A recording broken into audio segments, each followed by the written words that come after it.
Tumeingia kwenye ulemavu wa kujifurahisha ndani ya kanisa, wakati Yesu alisema enendeni ulimwenguni.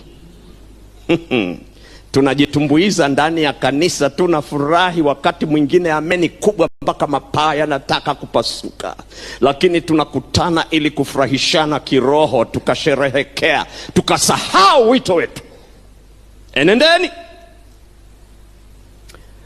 Imefika wakati hata huduma kuu kanisani, wakati mwingine tutokeni twende kwa watu. Tumekuwa kanisani mno kuliko Mungu anavyotaka. Tumesahau Waadventista ni nani. Kwa nini Mungu alipanga kanisa la Waadventista wa Sabato? Sio social club ya kiroho. Ni kwa sababu ya utume.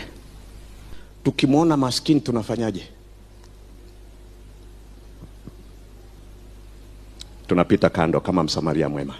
Kwa sehemu kubwa nidiriki kusema wakati mwingine tumemhudumia, lakini ni ili tutoe taarifa wapi?